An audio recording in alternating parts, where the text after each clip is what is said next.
kind of place. Well, I figured I've seen your hat, in many pictures, so nice to officially meet you, Joe Sweeney. So Nice to thanks meet for you, coming Joe. down, and as you can see what I'm doing, I'm just trying to create something so people can see who's running and who they are and what they stand Absolutely. for. And a lot of people say, why are you going down to Danville? Yeah, It's not even in your district. yeah, Well, what they don't understand is with the internet, yep. it's going to get in my Everywhere is district. in your It's going district, to go exactly. everywhere. And they spent $3.5 million between them In the primary? in the primary. You have to have between a 30 and 35% crossover vote to win. Yep. And with the way things are going right now, it looks really good. And in the morning on Saturday, I went to the National Organization of Women that had their California annual conference in Santa Rosa that morning. And I showed up with all the Democrat women there. I was invited by an independent to go with her and meet some of the people that she knew. And actually, one of the keynote speakers is a supporter of mine. And she's Native American. And so I met there, a lot of them, and said, hey, when was the last time you had a Republican Assembly candidate at one of your meetings? We never even get Republicans. What are you talking? So I had a lot of good contacts. I've spoken with the Democrat Club in Cloverdale. Yeah. They called me up and said, hey, would you come and talk to us? We want to find out what you believe. I have to pose to you the same question that I posed to Joe Roubaix, which is, are you going to pick the red chair or the blue chair? How about in the middle? I'll take the red. All right, I'll clear off the coffee for you. Yeah. Oops. Let's see. Okay, we got that. Okay, well, I guess we'll get started. Okay. Thank you for traveling all the way down from Crescent City. You said that you've been making the rounds for the last 6 days or so. That's correct. A big road trip. So I will just introduce you really briefly. Mike Greer, running for California Assembly in California's 2nd Assembly District. And we'll just start off with some personal stuff. So have you run for Assembly before or any other prior elections like this? I have never ran for Assembly. I have been on a city council when I was 27 years old and was elected, winning by 1 vote. Stayed in that position for 2 years, but because of my work, I had to move up to from Gridley, California, up into Paradise, where I had an insurance license. And so I was doing health insurance and so forth up in Paradise. Got it. So have you always been in the 2nd District, just various places, or? I've only been in the 2nd District for the last 4 years. Okay. I've always enjoyed politics. After I got on the city council in Gridley, my thought was to become a supervisor and go on. I'm married, been married for 52 years. I got 5 kids. Oh, wow. I had to go ahead and I had to raise a family. Yeah. And so I had to make sure I worked. And we moved to Gridley after I was in the injection molding of plastics business here in the Bay Area. Worked for Jupiter Engineering. And then I also went up to Reno and worked in injection molding, foreman, shift foreman in different areas, doing that. And then got an insurance business, which I found out I'm not really very good at. And so after a few years doing that, I went back into retail and worked for Grand Auto before they combined with some other auto places, worked for a dealership. And I said, you know what? I need to go to school. Because I've always wanted to teach. At this point then? Okay, well, I did not graduate from college till I was 50. Oh, wow. After I graduated, I substitute taught all the ag classes, metal classes, shop classes in Butte County area. And then Sutter County offered me a job in special education because I had some special education experience while I was subbing. And so I am actually a special education specialist.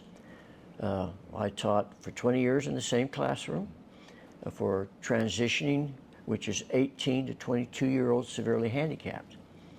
And it was the last chance in the public school system to get the skills they needed.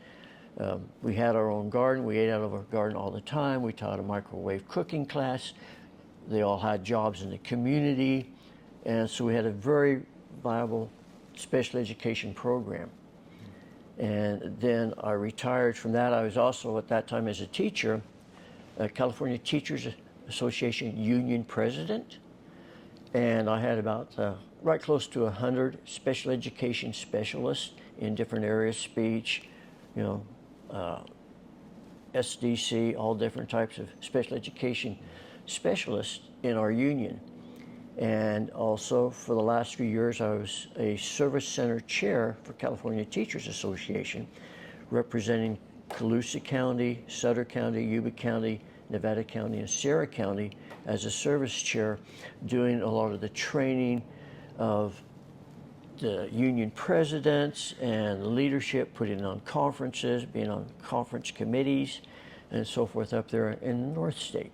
Yeah, so you have a lot of experience in education I- for the last 20 education, years, and that's absolutely. for sure one of the important issues for voters in California. Absolutely, so we'll and be at the talking same a lot time, about that. I was the president and the service center. I was also on the school board in Paradise.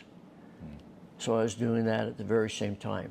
Got it. And so I have, when it comes to education, I know about it. I know how it's funded. I know the things that need to change. Okay, I've always been a proponent of, school choice, because every student learns different. And in Paradise, we had like 5 charter schools in Paradise. And we took a look and says, well, we're losing all of our students. Why is that? So we looked at it and says, okay, this is why. We need to change some stuff. Sure. So our district, we changed some of the way we were teaching, some of the way we were handling our scheduling, and that type of stuff. We started to see these students come back because we changed. And I look at it as competition to make it better. And that's what charter schools should do with the rest of the schools. Yep, that's good, because that's one of the issues that I was specifically going to ask later, which is what I had asked Joe Roubaix in the very first of these interviews that I did, whether or not you're for school choice charter schools. So Yeah. we'll for sure get into that in a little bit. So But I wanted to stay on like just a few more personal things until we get deep into the issues. I'll go on to now. After Yeah. living in Paradise, right after I retired from teaching, living in Paradise, we had the campfire. Yep. We lost everything in the campfire. And this was 2018. Just 2018, right? lost everything there. I stayed an extra year in an apartment in Yuba City, an hour away, because I was a school board president and we need to get our kids back in school. That week of the campfire, we started having school board meetings immediately. We were having 3 school board meetings a week with those that are still in the area. Yeah. Okay, because some of them weren't. They were scattered all over, a lot of them. And those that weren't scattered, that homes didn't burn, they still had to go someplace else to live. So we spent a minimum of 3 meetings a week after that fire, redoing it and fighting the county board of education because they wanted their kids just to stay there. Sure. And so I did a lot of that. My daughter And I want to ask you one other question Okay. about that, because I was, obviously perusing some of the information online. I saw you shaking Donald Trump's hand. Absolutely. So just tell the But you know what? backstory to that. My son was chief of staff for Ambassador Lighthizer in Washington, D.C., which Trump's does all administration. during the Trump administration, doing all of the international trade, which is really bipartisan. And when the fire happened, the president came to knew visit. after the fire happened, they invited my son to fly out on Air Force One with the president, with the FEMA chief, Congressman LaMoffa, Yeah, I saw him and so there forth. as Yes, well. to go ahead, and so he flew out with them, with it. As school board president, I had the opportunity to go ahead and greet President Trump at Chico Airport as they Yeah. flew in on Marine One. Yeah, and Congressman LaMolfa was there, who's obviously Yes. Democrat. It's just No, kind of unfortunate. he's a Republican. Oh, he is. Congressman Lamar is a Republican, absolutely. Okay, got it. Very strong Republican. And he's been the congressman there forever. I also have pictures of myself with Governor Newsom. Okay, because when it came down to school financing, you have to go to the people that were there. Yeah, well, I was just going to try to make the point, and I guess Governor Yeah. Newsom was there then. Yes. That it's unfortunate that the only time it seems that we can cross the political divide is when there's a disaster that happens. Exactly. And the rest of the time, and it's like even when that happens, they're all kind of faking it. And I think a lot of Americans and Californians are tired of the division and just the constant war between the two parties. And they're really looking for moderates to come about and try to work together again. So that's why I wanted to bring up this line of questioning. Yeah, absolutely. And now after the fire, then we moved to Crescent City. Got it. Okay. And so, well, the year before the Camp Fire, we almost lost our house to another fire, but the plane was able to dump a line of retardant in our backyard that saved our house the year before. I saw that on your Facebook. You had posted a video of a helicopter that was scooping up water from somebody's pool in their backyard and then dumping it on a fire line somewhere, I think. Yeah, that was, different. It's just, it's amazing. I work with a lot of the firefighters. I know them and so forth. They're friends of mine. So I'm very familiar with the wildfires and what goes on and what's necessary. I've lobbied in Washington, D.C. for a wildfire. And then, of course, last summer, we had the wildfires in Crescent City. Okay, where the county was shut down. We didn't have any electricity because they shut down all power lines into Del Norte County. And we only have one line that comes in from Redding. Even though we have the people in Oregon, 20 miles away, they had power, but we don't have a source to get that power into Crescent City. Sure. So they had shut let's go into everything the issues then. And obviously, I was going to bring up fire because this has happened in the district, and a few times, many times, and it seems like it will continue to recur. Absolutely. So, how is your stance different than your opponent, Chris Rogers, on this? Because I did see that he has lots of firefighter, organization endorsements. And I think you'll find that with the endorsements, those on the top are endorse those that are in power. Understood. Okay? Those on the ground endorse those that aren't. That was kind of my experience when I was talking to people in this district, Exactly. because I would go and talk to the firefighters and the police officers. And I think the administration of the organizations don't necessarily endorse the candidate that matches up with the majority of their organization. Not always, sometimes. That's absolutely true. Some of the differences between myself and Chris Rogers on wildfire, he touts very much that he was on the city council, with the fires there in Santa Rosa. And did he do things? Yes. Okay. With the fires in Paradise, I was part of a team. I'm not taking credit for all the things that we did on the school board, where we did things with it. Did we have some issues? Yeah. We had one school in Magalia that we lost a portable, a little bit of the fire, but the week before the fire happened, the Conservation Corps came and they cleaned out the forest surrounding our school, cleaned out all that undergrowth. Every house surrounding that school burned. The school survived because they cleaned out that brush and it wasn't there. And that's what we need to do with our forests.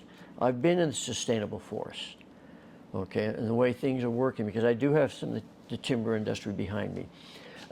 I've been up there with the Mendocino, Humboldt, Redwood forest people. I've been in their forest. I've been to their meals. I see what's going on. I know the truckers, and I see how they're taking care of it. And you can see the difference in a sustainable forest that catches fire compared to one that doesn't. There is so much undergrowth that's there. Right now, you're hearing a lot about forest fires. We need to go back to some of the Native American practices of the burning all the undergrowth little at a time, and those burns that they do that occasionally get out of control, the controlled burns. That's exactly what they're doing. And the sustainable forests, they do that. They take those things out. Whereas my opponent doesn't even like the sustainable forest. He's supported by the Sierra Club, a lot of the environmental stuff, so they really don't want people in there taking down trees with it. I have a completely different, perspective on forests, how we can do it, how we can sustain it. Okay, we need to start funding our local volunteer fire departments a lot more in these smaller communities. They're the first responders out there to do it, to try to get it when it's a small one. They're the ones that are there. They don't have all the funding. They're getting training from CAL FIRE, they're getting some money, but how many times when you go into a small community, the local volunteer fire departments has their barbecue. They have their bake sales. They have their auctions because they don't have the money to buy the equipment for it. And we need to start funding these local, small volunteer fire departments to help out, to do it, because they are the first responders. The people, you know, the firefighters in Hayfork, the ones in Weaverville, you know, the ones, you know, whether it's in Trinity County, whether it's in Humboldt County, whether it's the ones in Garberville that just went out and put out some fires in Garberville. Same thing in, you know, Sonoma County. We need to start funding those, Sure. you know, to be able to go ahead and get it. And one thing I've been pleased to see recently is that we're starting to, if there's a fire, we hit it hard right from the beginning. That didn't happen 5 years ago. But because of it, they're starting to see how important it is. Bring in all the resources, put it out before it gets over 100 acres. Don't wait for it to get to 1,000 acres, 5,000, 640,000 acres. Yeah, You know, so hit it larger with immediate everything. response plus forest sustainability seems like it can help contain Yeah, wildfires. that's exactly it. And a lot of that in the past, whether it's conspiracy theory or whatever, it seems that in order for CAL FIRE to get funded, they have to spend that money, pretty much. I mean, it's not required, but their funding goes up when there's more fires. And so, in the past, it seems like they kind of waited for it to get a certain size before they really started throwing everything at it. But I'm really pleased to see the way CAL FIRE now, they hit it with everything they have right now, right from the beginning. Sure. And that's what they need to do, and we need to fund it, not cut back on their money when there's not fires, but be consistent with it. And where does that money come from? It comes from taking away, you know, being accountable where the money's going, because we don't know where our money is going with it. So that's what firefighting, that's the type of thing we need to do. We need to take care of our forest. You know, we need to go ahead and make sure that the money is there to clean the forest, to take care of the undergrowth. Too many times, a lot of the far environmentalists say, leave everything down. We have to have the spotted owl. Well, the spotted owl was elsewhere too. You know, so it doesn't always have to be that. You can work together with environmentalists to come across something that works. Sure. And you need to be civil. And do people in your district have issues getting fire insurance because of all of this that's happened? Because I know even in this district that was a problem when I was talking to people. And I had went on to Chris Rogers' site, and he does say we need to take immediate action to rein in the costs of both private insurance and the California Fair Plan, but there were no details. Well, and there's a reason there's no details there, but yeah, it is. It's a huge issue. My insurance has gone up. I have a place in Magalia that I own that my daughter lives in. I can't get insurance for it. Okay, because it's an older mobile home, it's in the forest. So what is the solution to that? Is it really just focusing on sustainable foresting and immediate action, and that will help drive insurance down? Or are there other things that but we one can of the do? things that drives insurance up is the legislature. The insurance companies for the last 7 years, 7, 8 years, have been trying to talk to the legislature. This is what's going to happen if we can't talk and get this stuff straightened out. And they've been ignoring them. The legislature hasn't done it. The legislature keeps putting demands on the insurance companies. Those demands, the insurance companies don't eat the cost of those things. They pass it on to the consumer, to those that have to have the insurance. When Chris Rogers talks about, it needs to take a look at it, yeah, it does. But quite frankly, the government's plan is outrageous. I talked to somebody, a fisherman in Fort Bragg that actually lives in Nevada County. It was going to cost him like $10,000 for his insurance for his home through the CAL FIRE plan, for the FAIR plan, because it was designed for 30,000 people when it was first designed. Sure. Okay, and now you've got 300,000 people. It isn't set up to take care of the needs of California. We need that private insurance companies in here. But the legislature's also trying to get them to say, okay, part of the things we want you to do is we want to know which homes have guns in them. So before you can write an insurance policy, you have to ask that question. And if they don't answer that question, you can't sell them insurance. These are the type of mandates they're making to the insurance company. The insurance company says, "Nah, that costs money," Interesting. I and it wasn't didn't aware go. of that. So it's things like that, things that they're forcing them to do. Okay, the insurance is what's also causing it to go up. So it sounds like you just want the government to, again, pull back and let the free market work, and they'll Absolutely. eventually help solve the problem. It And will. that combined with sustainable foresting and Yes. immediate action when a fire starts should help bring the cost of insurance back down. Absolutely. Okay. I mean, all these things are intertwined. There's no question about it. Sure. You know. So staying on this general path, Yes. since we're talking about fires and forests, let's just go to environment and green tech in general. I know that your opponent, Chris Rogers, was very proud of getting all of the buildings in Santa Rosa, I believe, to be 100% run on green energy.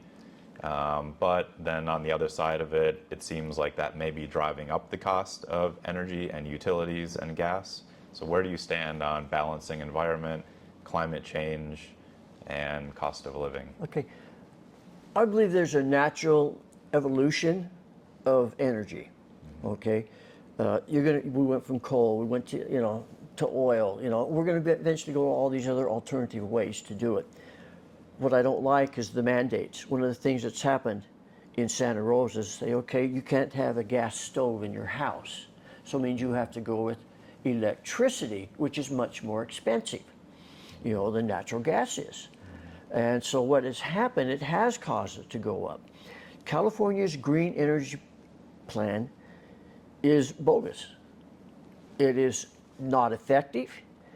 It's the most expensive plan in the nation. Wind power, I'm completely against wind turbines on the ocean. It was one main thing on my primary when we talked about it is I do not favor wind turbines on the ocean. You're putting these huge turbines out there, 25 miles out in the ocean, anchor them down to the bottom of the ocean with cables where there are consistent earthquakes, where we have tsunamis coming from Japan, or where there's earthquakes. Crescent City was destroyed by the earthquake in Alaska back in '64. Okay, what is that going to do to those? It's in the Pacific Flyway. So they're putting these alternative energy things like turbines in areas that are causing environmental damage, and we don't know what type.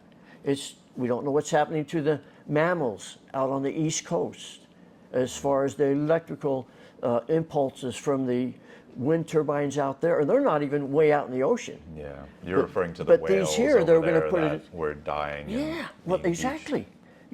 And out here, this is where the migrating whales go right out here, but they want to put those out there. Okay, this is where the Pacific Flyway for all the birds that do it. Okay, but the environmentalists would rather have that little bit of wind energy that doesn't produce very much without having a whole bunch of windmills. Instead of having the wildlife, the sea life. They don't want, they're making a choice, and their choice is, we want to have windmills someplace where it's not in our backyard.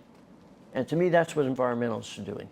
My suggestion, why don't we use wave generators and put those wave generators on the beaches in Malibu and find out if they want those there. Okay?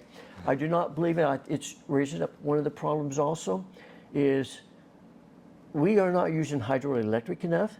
PG&E is shutting them all down in California. Why is that? Good question. The reason why I like to learn from these too. Yeah, Because I don't know everything. One of the I know reasons very is little. that hydroelectric power is not considered green energy in the state of California.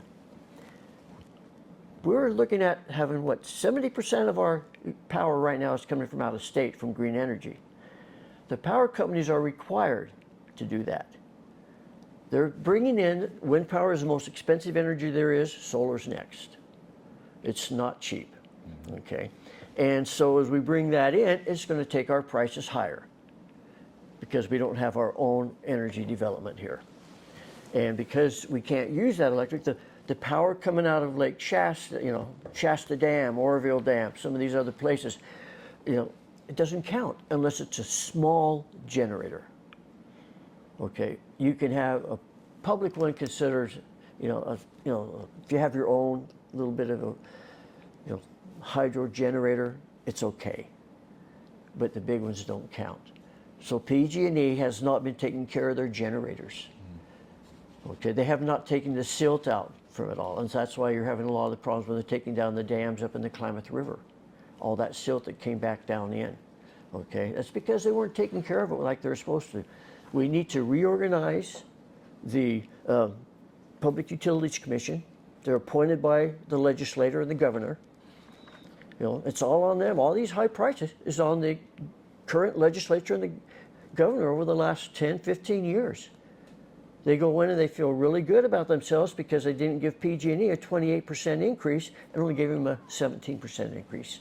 But the rest is coming later on because it is going to go up higher. You know, I saw your opponent on his website. He was kind of putting some of the blame onto PG&E for these issues, saying that, you know, we need to hold PG&E accountable. So, you know, to ensure that California Public Utilities Commission starts advocating for the needs of North Coast working families, you know, basically putting the onus on PG&E to make sure that their rates are low. Yeah, and the problem with that is the fact that their rates are high because of the people in the legislature. That's one of the reasons. Okay, the other reason, of course, is they have to keep replacing things that burn down, but yet the Public Utilities Commission did not enforce PG&E for the campfire. Bad equipment. They were supposed to replace that wire that sparked and caused the campfire. You know, 4 years before that campfire, that was supposed to have been replaced, and they didn't do it.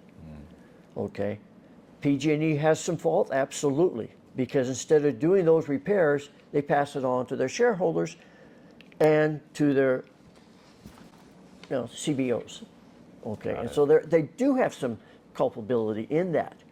But so does the Democrat, you know, Public Utilities Committee, because they are Democrats. They are not conservative. They are not for the people. They're for their own pocketbook. And that's the same thing that's been happening in California with the legislature. And Chris Rogers is part of that. He is that group. He was an aide for Senator Mike McGuire, okay, who's the majority leader right now. He went from college to being an aide for Senator McGuire to the city council and runs a nonprofit for conservation. And so this is a real problem. So you got nonprofits getting money, and he's actually funding money elsewhere. But the thing is, PG&E, there is part of it with that.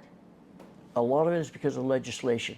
It's tough to do business in California because of the legislation, and they want to go ahead and fund all their little priority projects with all the money. Yeah. And this seems like one of the fundamental differences between the Democrat and the Republican Party is that the Democrat Party wants to create a program and funnel money into it to solve all the problems, but the Republican Party in general says, no, let the private sector take care of this and it'll be worked out. To a degree.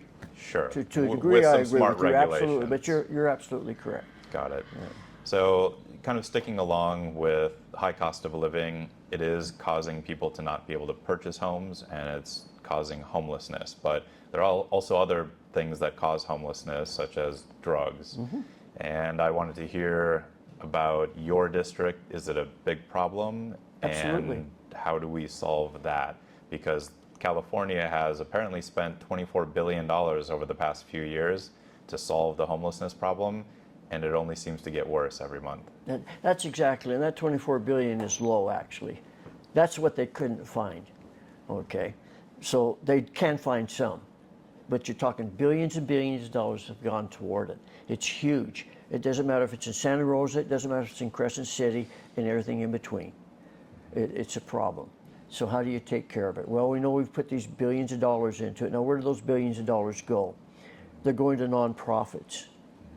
Okay, and a lot of these nonprofits, like needle exchange and programs, they just housing programs, Yep. and I've seen the cost of these little housing units that they put up. And apparently, if you give money to needle exchange programs, it just increases the amount of needles on the streets, but doesn't decrease drug use. Exactly. At least that's some of the preliminary data that I've read. And you're absolutely correct. That's exactly what it's doing. And once it goes to a nonprofit, we have no accountability where that money goes. And so what's happening in Santa Rosa, they actually contracted with a nonprofit to do, homeless sheltering. Okay, during the pandemic, millions of dollars. They didn't keep track of it. It was a no-bid contract. That Chris Rogers, yeah. Let me stop Garrett. Garrett, don't bark at the horses. No. I know she usually doesn't, but every once in a while. And so what's happening is all these 30% of nonprofits go under. The only way that the assets of nonprofits move along is they have to be given to another nonprofit. So these board members and these nonprofits go ahead, once they go under, give their assets, because the first thing they do is get real estate, it seems like. Okay, we need to build this. We need to have this building, so we're going to buy this. So that's what they do with the first thing. So when they go under, they take that, and they have to give it to another nonprofit. So they'll do that, and guess what? They manage to get on the board of that other nonprofit. So there's a lot of it, but 30% of nonprofits are that way. We do not control it. What we need to do is hold them accountable, and we need to look and say, okay, this nonprofit is doing the job. They're doing a great job with it. So in that case, take this money away from these other nonprofits that aren't, and let's do the things that are working and quit doing the things that aren't.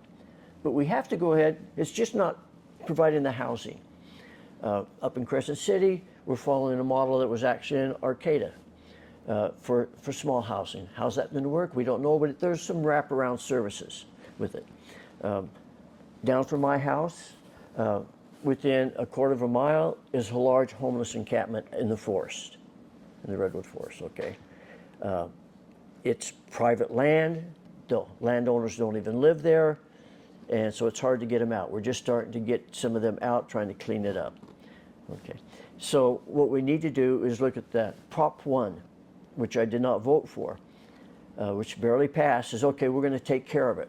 The state's going to go take care of these drug problems. We're going to take this money back away from the counties. We're going to take the authority away from the counties to do all this. And so they barely passed Prop 1.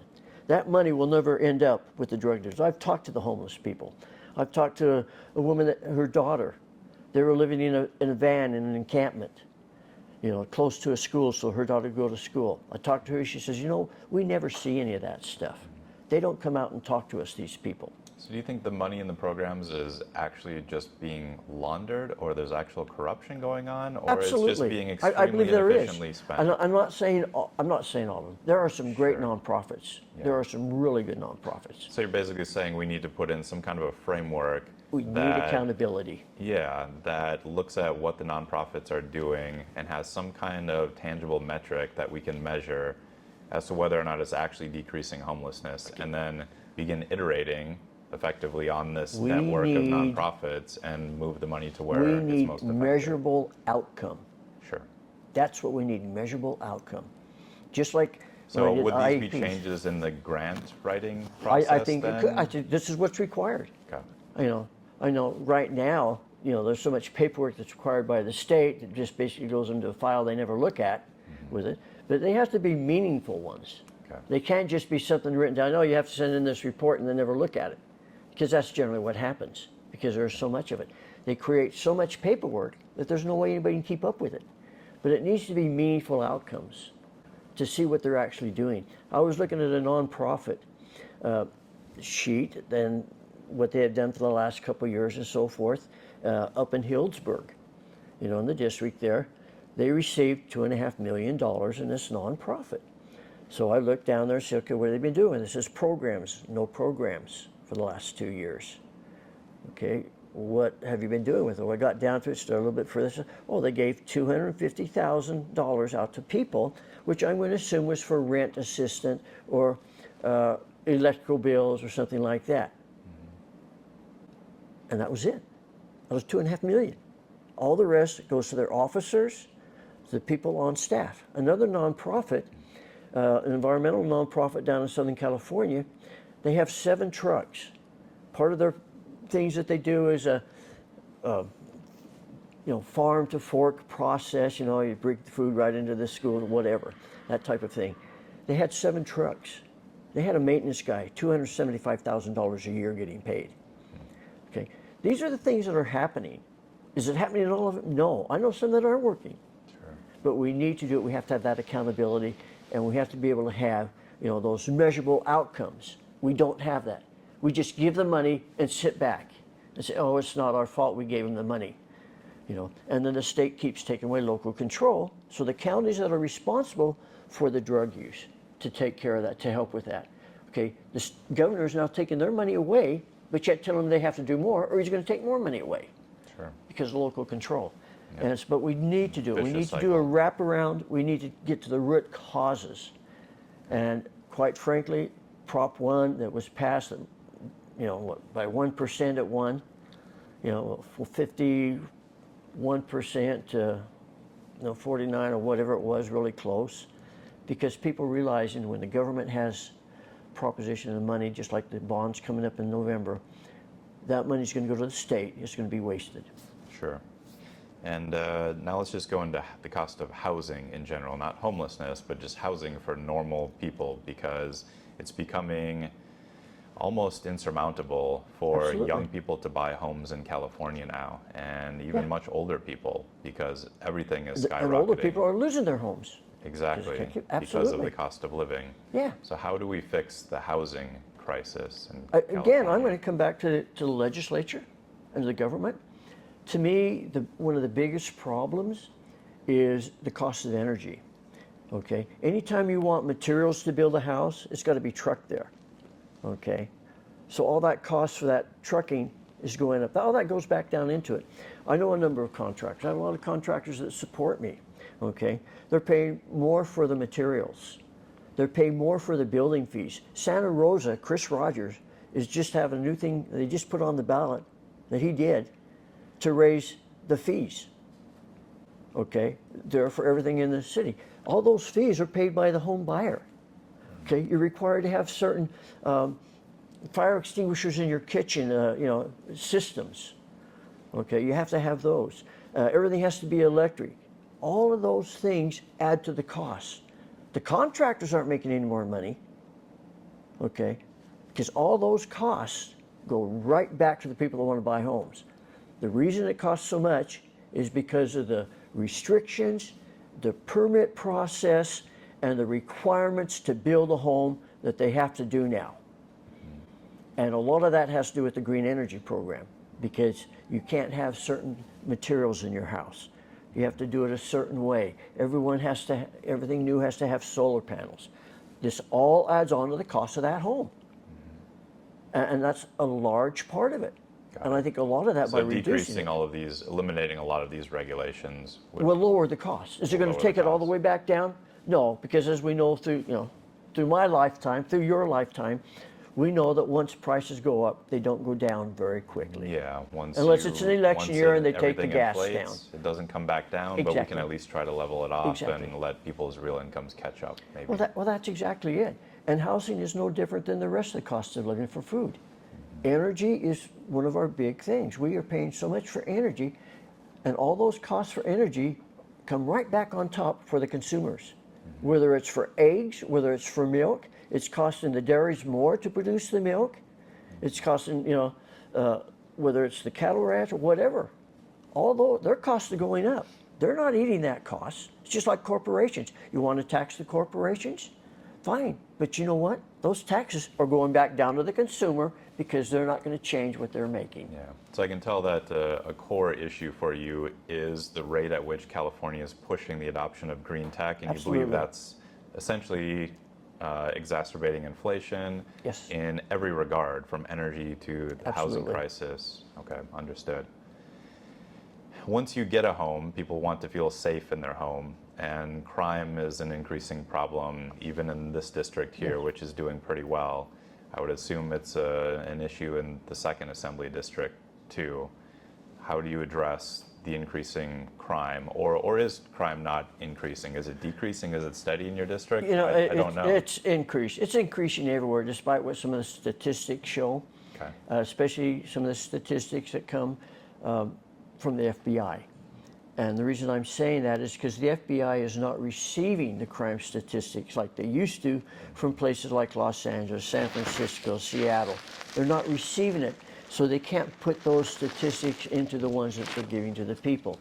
They changed their system for collecting those statistics about 2 years ago with it. But crime is huge. I don't care where you are. And again, it comes back down to the legislature when, you know, when they had Prop 47, you know, Safe Schools Act. It did nothing for schools. All it did was allow crime to increase. And I did see on your website you were talking about safety in schools. Absolutely. And we haven't really had any problems in this district, but I was curious as to what's happening in We've your had district kids that's killed different. up in Santa Rosa. Okay. It's bad. I sit on, you know, the state as Region 1 Director for Humboldt, Del Norte, Mendocino, and Lake County on the County Office of Education for the California School Board Association. I also sit on the Legislative Committee for the California School Board Association in Sacramento. And so I'm very familiar with all that's going on. And we're seeing a lot of the safety problems in the schools. And when you talk community safety, you know, one of the things that's happening, we need to finance resource officers. There are some schools that don't want them. And part of that is California Teachers Association. It's on their shoulders for some of the danger, the things that are happening. We had a student knifed over in Santa Rosa at the high school. Okay, I talked to the union president shortly thereafter. So safety officers and metal They detectors, do not. They will maybe? not have. School, she says, we don't feel safe. We need to be safe. The students need to be safe. So, well, what do you want? They say anything but school resource officers. Anything but that. So, What's what the do you reasoning suggest? For not What else wanting is there? Yeah. resource officers. Yeah. Yeah, they don't want anybody there. Because what they don't understand in school resource officers, it's a relationship. The schools that I've been at and the schools that I visit that have them, their school resource officers have established a relationship with the students. It's not adversarial. Okay? Santa Rosa makes it adversarial. That's what's happened with the division of culture. Is, you know, especially with police, everybody's come back and say we have to reimagine police. That reimagining of police is saying, okay, police shouldn't do anything. Well, you know, there are times when police need to with it, but it's an adversarial relationship, and that's being carried on into the schools.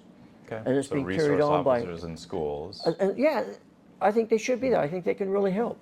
Another thing that I'm part of is what we call teen courts. You hear a lot about restorative justice. Restorative justice as presented right now throughout the state of California and the nation doesn't work for junior high and high school students in the form that it is. It works in elementary schools because the kids are still young, but not once they've already set their patterns into junior high and high school. So what do you do So with what that I'm group of doing, kids? what I'm doing now that we're starting in Del Norte, but it's already being done other places, is what we call teen courts. When a student has an issue, you know, it's not a real criminal issue, they're actually judged by their peers. And so their peers will bring them up and they'll hear the case. The peers can actually give sentences. The judge is one of their peers also with it. And so they can do community service for or something like that, but it's that peer pressure. That's what you're using. And these kids aren't the goody two-shoes that are on the jury, that are the judge. These are kids that have experienced some of these problems and see what happens if you do it. And they're trying to stop. So this is designed to stop kids from going further in the juvenile process. An interesting idea to use It peer is, pressure and it to correct works. behavior It's instead of administrative authority pressure. Exactly. Which So we're working kids on don't that. like to listen to. Yeah, and it's working. It's working in some places in the LA area. It's working in Texas, Florida. It's working in Humboldt County. Okay, it's working in different states. This is actually the first time I've heard about this concept. It makes So, sense. You know, as a teacher, as an educator, it makes sense to me to do it. Yeah. You know, and then the thing that's real neat after they what does CTA think about this? Because this would seem to be a social justice issue that they would be I think proponents no, of. I think CTA would approve of it. Okay. I do. I don't think it's something they won't disapprove of because it's a better way of doing social justice Yeah. and restorative justice than what they're doing now. Sure. on it. But the thing that's neat is once that person has received their sentence, after they complete their sentence, they come back in on the jury. So they get to be the jury for somebody else. Interesting. And so it's it's also propagating building system. community too and holding each other accountable. Exactly. Interesting. That's exactly it. So let's step outside of the schools now. That's a very interesting concept, and I'm going to look more into it. Going outside of schools to other social justice programs, cash bail, proposition where you're allowed to steal up to $950 worth of goods before it becomes a felony. What's your position on this? We're in this position right now because we're not holding people accountable for their actions. Okay. And I firmly believe, I don't care who you are, I don't care if you're Republican, if you're a Democrat, if you're Libertarian, Green Party, it doesn't make any difference. It doesn't matter if you're a teacher, if you're a student, if you're the president, it doesn't matter who you are. You need to be accountable for your actions. And we're not holding our students, we're not holding our public to be accountable with it. And that's one of the huge problems. We need to do that. And by being able to go and steal $950 out of one store, then go to the next store and do another $950, and it doesn't combine to make a felony, because you can do actual individual stores with it, that's not holding anybody accountable. It's just letting the same people that are breaking the law to do it again. And so I'm very much in favor of holding people accountable. No cash bail is not doing that. Now, do we need to take a look at the justice, be aware of what's going on? Absolutely. Have we had some inconsistencies in our community safety programs? Absolutely. Have we had, bad police officers? Yeah. Have we had bad teachers? Yeah. Have we had bad businessmen? Yeah. It's going to be in every field. You're going to have that, but we need to hold those people accountable. And the things that we see right now do not hold people accountable for their actions. If you're not held accountable for them, then you're just going to keep going on to other things. And it goes from $950 to $1,500. They'll just keep increasing it, and that crime will get worse. Okay. Let's shift gears just a little bit onto another cost issue, which is healthcare. It's a big issue because the cost of healthcare seems to keep going up, and the government has lots of programs, especially the state of California, to cover people's healthcare who can't afford it. But it does put more of the cost onto the people who can afford it. So how do you balance that? Because I read that Chris Rogers is basically in favor of having California create a universal healthcare system. And I would assume, just based on your political party, that you're not for that and you'd rather leave it in the private sector. So how do you balance people not being able to afford care with making sure that everybody is covered? Yeah, and I think that's one of the problems that we have right now. I'm in an area, Del Norte County, we don't even have an eye doctor. We don't have medical profession. Universal care does away with the medical profession in a lot of ways, okay? And the reason for that is because they don't pay their doctors. They don't pay. What's the first thing the governor did? He says, okay, you health care providers, we're not going to give you the pay that we promised when he cut his budget. They don't do it. They have upped it a little bit for Medicare with it. We need to take a look at our whole system as it is right now, because it is broken, the healthcare system. There's no question about it. There are some issues there. But I think part of the problem that we have is not saying, come out and let's just change it all. Right now, Chris Rogers says, it'll pay for itself. No, it won't pay for itself. It doesn't pay for itself. And it will never pay for itself when you keep giving health benefits to illegal immigrants. Mm-hmm. That was one of the issues I was going to ask. It is. So and you're not in favor of that, which is costing millions around of dollars, $3 billion per year? To me, healthcare is essential. I'm a diabetic, been a diabetic for 50 years. I pay a lot in health insurance. Mm-hmm. Okay, I always have. Okay, my daughter is on the California plan for it because she's a substitute teacher and doesn't make that much money, so she's eligible for that.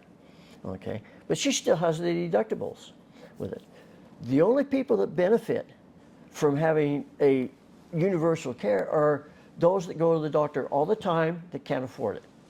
They benefit very much so, and we need to have a process, we need to have a program to take care of those people that can't afford it.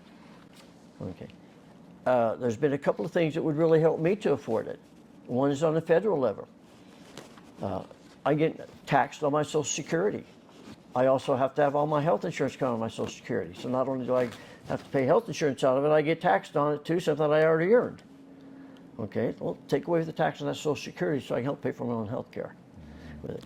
So there's things we do need to find different problems, but different ways to go about taking care of those problems. But what we really need to do is make sure that it's on a financial footing that is not going to bankrupt everything, because that's where we're headed right now. And that's what it really happens. If you go to other countries, my first grandchild was born in France. Okay, well, my son was attending the Sorbonne. They didn't have to pay for that.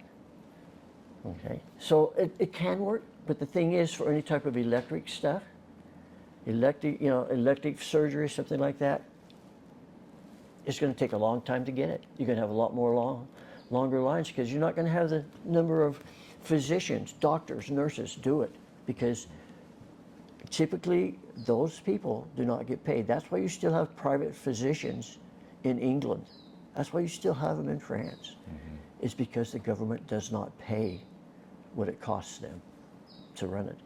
And that just also comes back on what the insurance the doctors have to pay. I mean, medical is a big thing. There's no question about it. But you can't just say, yes, we're going to do it, and do it. Until things are fixed, there's not going to be a way. Down the road, will there be a way? Very possibly. And I might very well change my mind down the road if other things get fixed. But we need to take a look at it. We just can't jump into it and say, this is how we're going to do it no matter what, when we don't have the infrastructure, don't have the ability. We can't even fix our older hospitals because of earthquake regulations. Okay? We can't even put a hospital in Garberville in our district because we don't have the electricity to go to that hospital, because we don't have the infrastructure. There are too many other things there that need to be taken care of.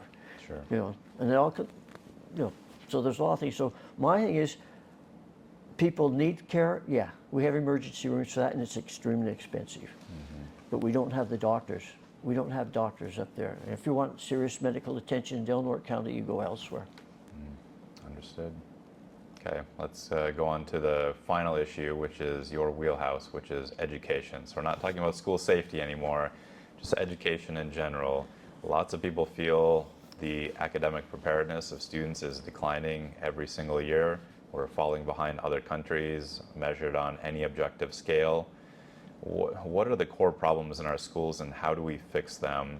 And then on top of that, a lot of people have concerns that our schools are becoming too political, and some of the power is being taken from parents to influence their own kids or guide them. But is that the parents' fault? Is it the teacher's fault? Is it the legislature's fault, which you seem to put everything on? So just talk in general, because this is your expertise for the last 20 years. It is. And I do have some concerns, because most of those people are right. There are issues. There are problems.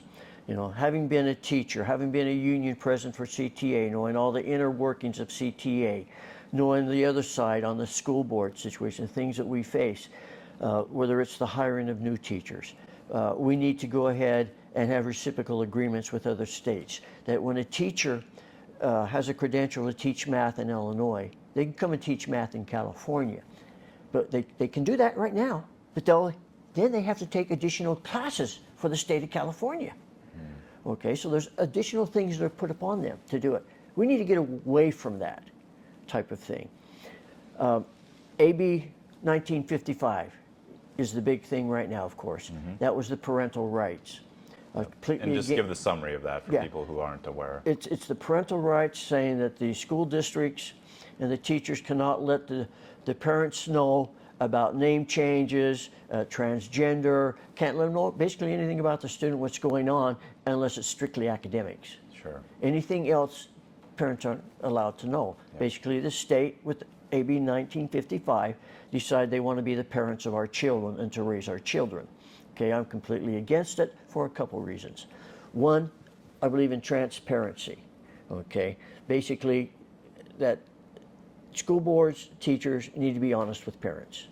Parents need to be involved in their education of their kids. Okay, they're going to lose that trust of the teachers. The parents are not going to trust the teachers to tell them anything because of that bill. Okay, why should they? Okay, parents and the voters that put in the school board are not going to trust the school board because they're trying to hide things.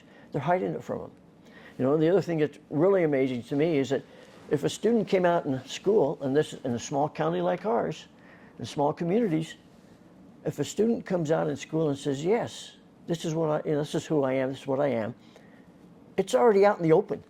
It's not going to hurt to tell the parent because everybody else already knows in those small communities. Bigger schools, it's a little different. When they talk about, oh, we can't do that because it's not safe for the student. I have yet to see any type of statistic except very generalized, it's going to hurt the student. It's going to affect them. You know, I've yet to see a study that shows how many students have been affected because their parents knew about it. I haven't seen that study. Yeah, Okay? I guess now that you bring it up, I haven't really seen that either. But I haven't have seen seen studies coming out now showing that when kids are put on transitioning drugs, that they do have negative consequences in many cases. Absolutely. Yeah, and you do have that. Okay? And some of the other things that are, because that's what, you know, we need the parents in education. And we're destroying that by these bills and What about legislatures. to the argument, though, that parents are becoming less involved in their kids' academics? That seems like it might be a foundational cultural problem now because we're so busy and occupied and just trying to keep a roof over our heads.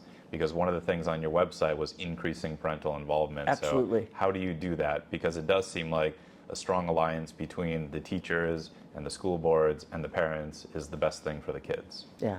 Well, I'm a little bit different than school board, a lot of school board members. I visit during school between 50 to 75 classrooms a month. I go in there by myself, without a superintendent, without the principals, so that the teachers know I'm there. I have lots of parents call me because I'm a school board member, and I talk with the parents. I make myself available to parents to do it. I go to the PTO meetings, the parent teachers organizations. I go to those meetings as a school board member to talk with the parents with it. I go to the activities. We need to get the parents involved. And I'm going to kind of disagree somewhat about parents becoming involved. I think because of the pandemic and the parents began to see things that were being taught and how they were being taught, because the academic scores were going down prior to the pandemic, not after. They were going down prior to it. They just accelerated during the pandemic, okay, and they haven't came back up, and it's going to be a long time before they do. But I think parents are becoming more involved in their kids' education, and that's why you're seeing more and more parents starting to homeschool, more and more parents taking them into charter schools. So I think you're starting to see that come back around again. I believe very firmly at one time, you're absolutely correct, that you saw the parents, because of everything they were doing, they didn't have the time because they're too busy earning a living, doing all these other things with it, so they didn't have the time to do it. But now I think you're starting to see just a flip of that. The parents want to be involved. I've talked to groups in Santa Rosa, I've talked to groups in Ukiah, talked to groups in Crescent City, Fort Bragg, you know, that want to be involved in the schools with it. You know, I go to school board meetings in Hayfork and Trinity County, I go to school board meetings in Santa Rosa. I go to these different meetings to see what's going on. And, you know, to talk to the people, talk to the parents. And that's what we have to do on a local level, is a school board needs to get out there and be public with the parents. They need to go to those parent activities that are there. You know, every activity that I can possibly get to, I go to with parents. I want to meet them. I actually represent a small school that was called Margaret Keating School in Klamath, right where the Klamath River is. And most of my district, a lot of my district is tribal lands with the Eureka tribe. And so I worked completely with them, and they had a school there on their tribal lands that was named after a principal, a teacher in the past. None of the tribal people liked her. Even then, in fact, some of the parents, grandparents that are still there knew who she was. They won't even do certain things. We just changed the name of that school. A lot of people say, well, you changed the name of the school. Yes, we are. It's on tribal lands. You know, we changed it to a location. So it's now called Ominot Learning Center Elementary School. They had some of the lowest scores in the state with it. And so it made a big difference. So we're changing things, trying to change the culture. And I work with the parents And the reason we're able to do that is because we work with each other. Too many school board members don't work with their parents after they get elected. They need to get out there. They need to visit. They need to visit the local schools that are in their district and be there all the time. They need to know the teachers. They need to know the cafeteria workers. They need to know the bus drivers. They don't do it. And that's what needs to be done. When you see that, then you'll start seeing more and more parents do it. Yeah, well, it sounds like some of that responsibility then is on the parents to Absolutely. elect members to the school board who are going to be engaged like that. And Absolutely. if they're not, then get somebody Absolutely. else better Yeah. in. Sure. Yeah. Going back to your remarks about charter schools, then you've already said very early on that you were pro school choice, allowing charter schools. So are there things that California is specifically doing right now to make it difficult for charter schools to start and stay in business? They have. They're putting a moratorium on it. One of the problems with what's happening now in the charter school area, you have the charter schools that are already there, and there are some very good ones. There's some up in Chico Paradise area, Chief Charters, done a great job with it. And I visit those type of schools also. And what's happening in the state now, the state is starting to put a moratorium on charter schools. We had a problem at a time that if a school district didn't approve a local charter, they could take it to the county level, okay? And the county goes through a hearing and hears both sides of it, and they can either approve or disapprove of that charter, okay? And then if the county disapproves it, they can then take it to the state board. Well, what was happening, a lot of charters decided to skip some of that process and go straight to the state, and the state would approve it without looking at other issues and stuff. And so you've seen a moratorium on it right now, and there's a big issue over in Napa and in Marin about a charter school over there that's actually going to be starting. But because of that way that they go ahead and oversee it with it, the local school district needs to oversee the local ones that they went ahead and approved. The county has a big responsibility to it. I am not only a Unified School District trustee, I'm also a county trustee for the County Board of Education, because Del Norte County, we're one-on-one. We have one school district in the entire county. So we're very much like a few other ones. And so we have that same responsibility, but we're just finding charter schools are also looking for something else. A lot of the parents for school choice, they're looking at voucher systems, which is a completely different thing than a charter school, the way it's set up. The voucher system, I have problems with right now, because I want to follow the money. I want to hold them accountable. I know charter schools that would give money to the parents of their charter school to take their kids to Disneyland for educational benefit. Okay, now I question that, whether it's really for educational benefit. You know, yeah, I want to listen to Abraham Lincoln there, you know. You won't get any of the kids' votes. You know, no. Well, you'd be surprised. I work with a group called Northern California Youth Policy Coalition. It's a high school group coming out of Ukiah that I've helped them push it so that high school students can get online with this policy group to go ahead and say, these are the type of policies we would like to see. Because I'm very much in favor of finding out what high school kids, college kids, what they want. In fact, I was just invited to League of Women Voters in Ukiah for a debate. And the question I asked, is this group going to be involved there in Ukiah? Is this, youth group? Because last year they were involved. And I said, oh, I forgot that. So now I just got notified last week that, yes, they are going to be there. Yeah. But they were the only group that asked an education question in 5 different things we had during the primary. Sure. So I can see a pattern recurring here when we were talking about the teen courts. There's kind of a recurring theme that you want the students to be involved in their own governments to a certain extent. Absolutely. Guided by... Yeah, we're making decisions in the government, in the school board, in the legislature, that they're going to have to live by.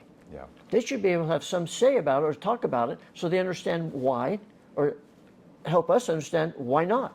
Sure. Okay. Well, I think we've covered all of the big issues, so let's just kind of wrap up in general here. In the primary, you got the most votes of any candidate, 39,000 thereabouts. Chris Rogers had 27,000. But the Democrat vote was split between 6 or 7 candidates. That's correct. So if you look at all of the numbers, it was closer to a 70-30 split or 75-25. So what would you say? You'll clearly have the conservative vote locked up. What do you say to the independents and to some disaffected Democrats? Because I talked to a lot of them here when I was in my race. What do you tell them as to when they're going down their ballot and they say you and Chris Rogers, why should they give you their vote instead of Chris? And I do. I face that all the time. Out of those votes I got, 20% were non-Republican votes. Okay, as we went through the different precincts and take a look at it, 20%, crossover vote. I need between, about 35% crossover vote to win. I know that, I recognize it. And because of that, I talk to everybody. I'm doing a large focus on Latino voters. I do a large focus on Democrat voters, where they're speaking to them, go all the different, if there's a public meeting, I'll go there. What I'm telling the people though is, you have me, someone that's going to stand up consistently for your rights, for transparency, and also for someone that's, suffering the same thing that you're suffering. I'm on a fixed income. I have a pension. That's what I have to live on. Okay? You want me, someone that's going to watch what's happening, things to help you in your district, or do you want someone such as Chris Rogers that just put tax measures on the ballot in Santa Rosa so they can raise taxes on you, so your cost of living goes up? Do you want somebody that is so far left on environmental stuff that you're going to always have to pay those high prices and your electrical prices are going to go up? That's what's going to happen with Chris. You're going to see a continuation. It's time to change horses. If you don't put a change in the legislature right now, you're going to continue to see the same thing. It's not going to change. And I'm the voice of that change. And I'm talking to them. I'm talking to the independents so they understand it. Because it's affecting them. It's affecting the wallet. People are starting to see that. They can't go out and buy the same things they did. If they loved butter, now they buy margarine. Okay? And so you're really seeing a lot of that. Okay, I'm the one that's talking to your small businesses. How many businesses left because of Chris Rogers and their regulations in Santa Rosa? How many businesses are leaving California because of the same legislation that his party has in the legislature? All these businesses are losing. But yet, as I go to small businesses, they don't want to do it. They don't want to have to pay the new increase in unemployment insurance that's going to come down because we spent $20 billion on the prisoners during pandemic, giving them that unemployment insurance because they were in prison. Okay. And so Sure. I'm so talking more to people. accountability. Exactly. And I can also tell that a theme among lots of the Republican candidates is that California has gone too far left. There's now an 80% mega majority in the legislature. And even Joe Roubaix, who I interviewed last week, his campaign slogan is restoring balance to restore California. And yours is common sense. Yeah. Which it is, and it resonates. It resonates. There's no question that I'm going to win Trinity County. There's no question I'll win Del Norte County. There's no question, well, maybe a little bit of question on Humboldt County. So what do you say to the voting epicenter, which is Santa Rosa? Which is I'm going out there to telling them the same thing right now. If you want things to stay the same, you want things to keep increasing, you go ahead and vote for Chris Rogers. If you want somebody to stand up for you and say, things need to change. We need to change education. We need safety. We need to fund the police. We need to find viable options for homelessness, for health care. We need to find these things. Yeah, to create accountable systems, to create measurable metrics. Exactly. Yeah, you have to have measurable outcomes. We don't have that. And that's what people are upset about. They're upset about the non-transparency. They don't know what's going on. I just spent 3 days at the Sonoma Fair talking with people of all parties, and I made sure a lot of them were Democrats because I can't win without them. And I tell them this, I can't win without you, but this is what I can do for you. And so I tell them what I can do for them. The big question I get asked, but you're just one Republican. What can you do? I said, well, we can go ahead and, get rid of that supermajority. And there's one thing I can be, is loud and consistent and in the newspaper pushing your point of view, and I will be out talking to them. One of my big things is I will talk to the public. I will go out and visit.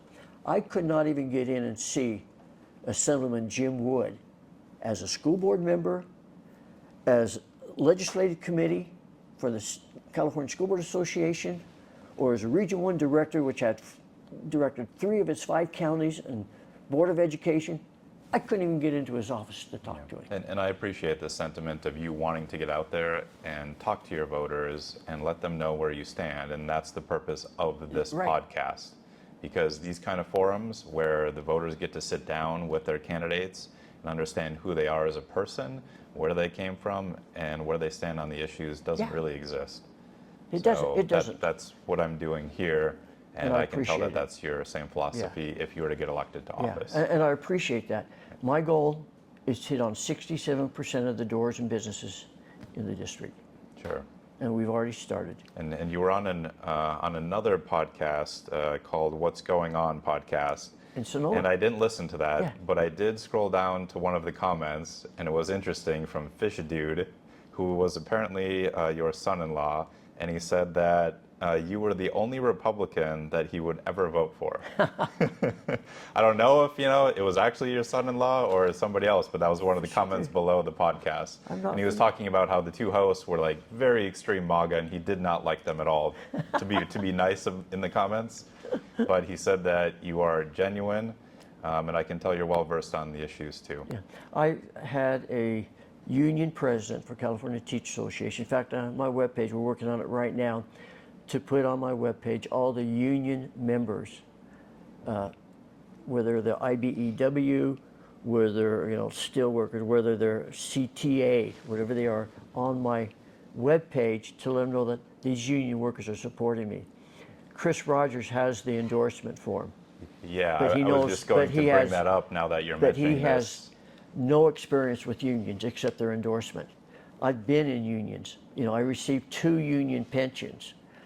I know the ins and the outs of unions. My grandfather was secretary of a labor union. I've been an iron worker. I've been in an automotive union. Teachers union. I received an award from California Teachers Association called the We Honor Our Own. This is from the state organization in LA, in front of all the teachers before I retired because of the work I did. But yet when it came to endorsing me, during the primary they endorsed Rusty Hicks, who was the chair of the Democrat Party in California, which I expected. Chris Rogers was ranked on the very bottom. After the primary and their candidate did not win, they called him back in and sat him down in a room. Didn't call me back in for another interview, called him back in and made a deal with him and endorsed him. When asked up in Cloverdale, why do you think the teachers endorsed you? He says, well, because I went to public schools and because I support him. He's never supported him. He doesn't understand education. So I'm basically going to war with CTA. It's not the first time I've run against CTA people.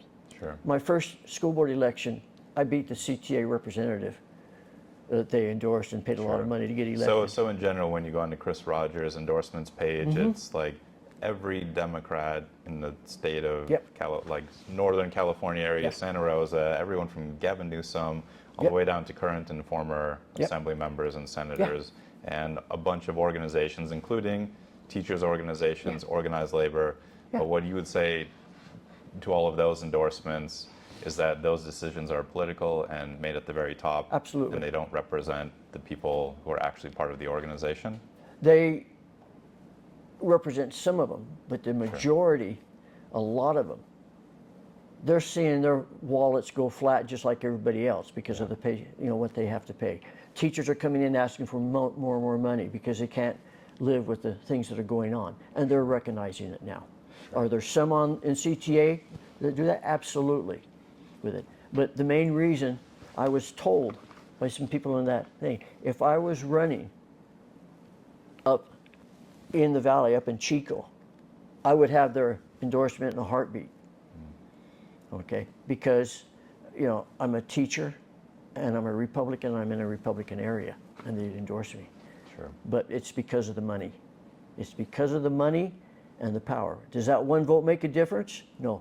But I have a lot of teachers up and down the state of California that are really ticked off at CTA because someone that they gave a, honor your own because of my union work, and then they won't endorse me, because I don't have as much money.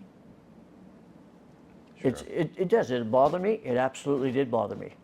And it's bothering a lot of teachers because I had some union presidents for the first time in their life voted with someone with an R behind their name. Okay? Because they know what I can do. They know how I've changed the culture in Crescent City when I got on the school board with the union. The union people in, out in the valley, for the 5 county areas, they know I've walked the picket lines. I've done those things. I had to have my own union cross a teacher's picket line when Yuba City teachers went on strike, about 8 years ago. And it was a large strike for about 5 days. My union had to cross the picket lines according to our contract. I was a service center chair. So I arranged with that union to let them know we have to do it. By our contract, we have no choice. But we wore special shirts. We furnished lunch to some of the schools, our union did, for the teachers that were on strike. We would walk with them in the morning. I'd walk with them after school. And my principal that was over me made sure that I was in class. And I was, because that was my contract with it. So I've done those things with CTA. I've walked the strike lines. But yet, when it comes to it, they want to put somebody into the legislature that has no clue how schools are financed, how to teach, or any of that type of stuff, simply so they can pay off somebody for one vote. And they don't even need that vote because they have such a large majority. And so it's really going to come back and hopefully bite them, because on the ballot it says I am a retired teacher, and it makes a big difference. Got it. And I got a lot of people. So yes, these union people, they're looking at it. They don't all agree with the up, because those up there, they want certain legislation passed, and so they have to go ahead and endorse those that pass that legislation. Okay. And based in California, that's Democrats. Okay. And final question, have you ever gotten any endorsements because of your hat? Well, You've been holding the hat the whole time, and I was going to ask you about it at the very beginning, but what's the story behind it? How long have you been wearing it? I see it's San Francisco Giants colors. It actually has a lot of stuff. Yeah, I'm a San Francisco Giant fan. It's got maybe I'll clip this and try to put it at the very beginning. Yeah, it is, because it's, I am. I used to have season tickets, so I do a lot of, I have a flag with CTA, California Teachers Association. I belong to the Republican caucus, California Teachers Association. And I received this when I went to a national conference. Actually, I believe I got this when they endorsed Hillary Clinton in a backroom deal. Because the NEA and CTA, the teachers at that time at that conference wanted Bernie Sanders. Then they came out with Hillary Clinton. Teachers were ticked off. They were mad at that conference because of the backroom deal that was made. That's what CTA does. They do backroom deals. That's why they are the most effective lobbying group in Sacramento, is because of their backroom deals with the legislatures. It's that simple. I have things here, Lambeau Field for my Packers, Bigfoot, places I've been, the Holocaust Museum, different museums I've been to. It's got my NRA. I was just up at the Arctic Circle camping last summer, so I got my Arctic Circle camping one. Sure. So I had a lot of different ones. This elk represents the elk that come in my front yard and trim my hedge up in Crescent City. I have about 20 elk that come in and do that. So it's all the different things. I actually had a Democrat teacher gave me a button for the Trump administration when they're inauguration of at that time, because she was back there, protesting about it, but picked me up one and gave me the pin for it. Funny. With it. So I have a lot of other ones, but it basically tells what I do with my life. Yeah. A lot of it, and like I say, I have a ton of other different ones. I got the NRA, of course. I am a lifetime member. I saw you were endorsed by the California Rifle and Pistol I am Association endorsed by too, them. Maybe so- that's because of the hat. So just, yeah, I guess very briefly, I'm also Second endorsed by- Amendment, I would assume that you're a very strong proponent of it, and anything that tries to infringe on it, stop. Absolutely. But what do you think about red flag laws, things where there are situations where an individual might not be safe to themselves and to others? And I don't disagree with some of that. Actually, back in 1786, there was actually a law that they could do that they would actually take the rifles from people back then that were not safe, and they had to be safe for a certain time. There was a process for them to come back and be able to have weapons again. A lot of people aren't aware of that. NRA just brought that out. Yeah, there was a law like that, because I think we do need to take a look at that. That doesn't bother me. The only thing, there needs to be a process for that. What they want to do is say one person can say it. No, there needs to be a process. If there's a process for those red flag laws, but there's not a process. So again, an objective and accountable and Exactly. measurable Yeah. process. Okay. That's exactly it. Understood. I think that the parents that were sent to prison because of the shooting that their son did at a school, because they more or less pushed it in a way, allowed him to do things when they knew what was going on. They didn't stop him.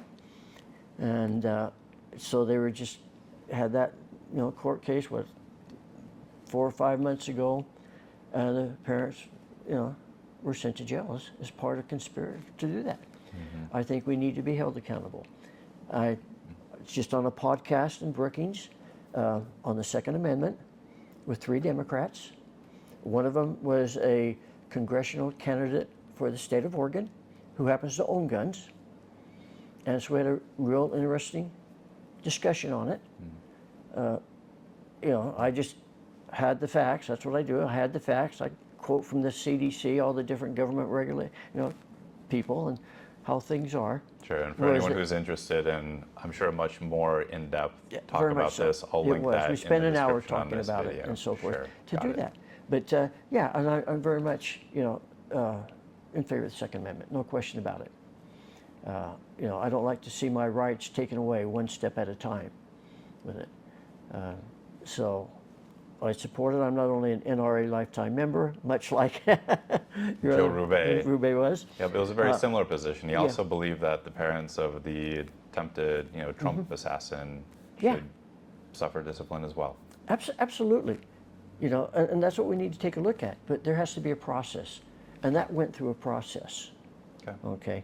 But too many times we don't have that process. Too many times they want to punish those with guns and not take away they're not enforcing the laws that are there, but yet they want to keep making more and more. They're not trying to take away the guns from the gang members.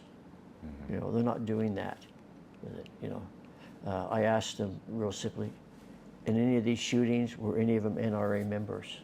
But yet you vilify the NRA, but yet they're the #1 organization teaching gun safety. The federal government just stripped away the money for teaching gun safety in schools. Okay, the National Education Association did. The Department of Education did for it. And so there's a lot of things like that that are going on. To me, it's honestly, do I have guns? Yeah, I've got them. Use it for target practice, whatever. But people just don't understand what they are. They don't understand the difference between an automatic weapon and a semi-automatic weapon, and so forth. So it makes it interesting. But yeah, it really is. When I talk about the different things, as I look at it, I say, okay, how does it affect my daily life? And that's what I'm telling people, is how are the policies today affecting your daily life? Okay. That's where I'm at. Got it. Thank you very much for coming all the way down here. I know you're on the 6th day of a road trip, you said, and you're probably going to head back up towards Sacramento now to meet with some legislators. When are you heading back to Crescent City? Well, that's on my way back. Okay. I'm hitting Sacramento, I'm hitting Chico, and then I'm hitting Trinity County. Okay. Well, best of luck. And I know you've been on the road for thousands and thousands of miles, so I think the people in your district will highly respect that and will appreciate that you're trying to help move the state back in the right direction. It is, and people are doing it because people realize that I'm not out to burn people. I am not going to tear Chris Rogers down as an individual to build myself up. I'm going to hit his policies, but not him as an individual. Because I don't need to tear someone down to build myself up. It's that simple. And that's the way that politics should be fought. Exactly. So, thank you. Because of that, I I've appreciate actually it. had other podcasts on civil discourse in politics with the Democrats. Okay, perfect. All right. That's right here. You can hold it until Okay, I'll till help we you get pack back. Okay. up and Yeah, you never keep know this what guy else you might going. come up with, huh? I have a 50-50 chance, I think. You know, a lot of people say, no, not that kind of thing. Yeah. But because of the economic situation, and no one's going to be able to say I didn't do the work. One of the things in District 2 over the last, 4 elections, we haven't had anybody that really campaigned. Sure. And I actually, before Jim Wood decided not to run, I came out as a candidate before that. And then he dropped out. I tell people, I says, well, Jim Wood, he dropped out for a reason because he was going to run against me. So I have teams in every county that go door to door. I've been in 4 parades already. I actually put a canvas cover over my truck and make it look like a covered wagon. And I actually put 2 hobby horses in front of my truck to go, with rope around them. And so There's the forth. truck. We'll be in the Paul Bunyan parade in Fort Bragg coming up. So we're going to Okay. do a Paul Bunyan thing, and on the canvas. I'm a car. fan of that because I'm from Minnesota. Yeah, Paul absolutely. Bunyan, Babe the Blue Ox, that's my home My territory. daughter's been there a couple times, and she's got on her refrigerator all the stuff from up there with Paul Bunyan. She's been there at the restaurant, Paul Bunyan restaurant, all that stuff. No, we've been there, and this stuff. So it's really interesting. See, You need to get his endorsement. yeah, we can all get Paul. I think he's for sustainable forests. You know what? I could do a sign. Paul Bunyan endorses me. Because I'm going to put, assembly or bust. You're welcome. I just helped you win the I think election. that's good. That might help me win Fort Bragg. Thank you. I appreciate it. Appreciate it. Thank you And very much. I'll be clipping this up and editing it for the different lengths required on the different platforms, and I'll send you the links to everything. And if you want the original footage too, I can send you that. If you have people clipping it up, I don't know. Otherwise, you can just share everything else. No, you do all the work. Okay. We don't have time. I'm too busy camping. I'm too busy shaking hands and Got it. traveling. I put on over 10,000 miles before the primary Wow. on my truck. Wow. And I'll put on, between my truck and my Miata, I'll put on probably 30,000 total during the campaign. Wow. Best of luck, and that's dedication. So, hey, it needs to be done. Yeah. Needs to be done. All right. Fair enough.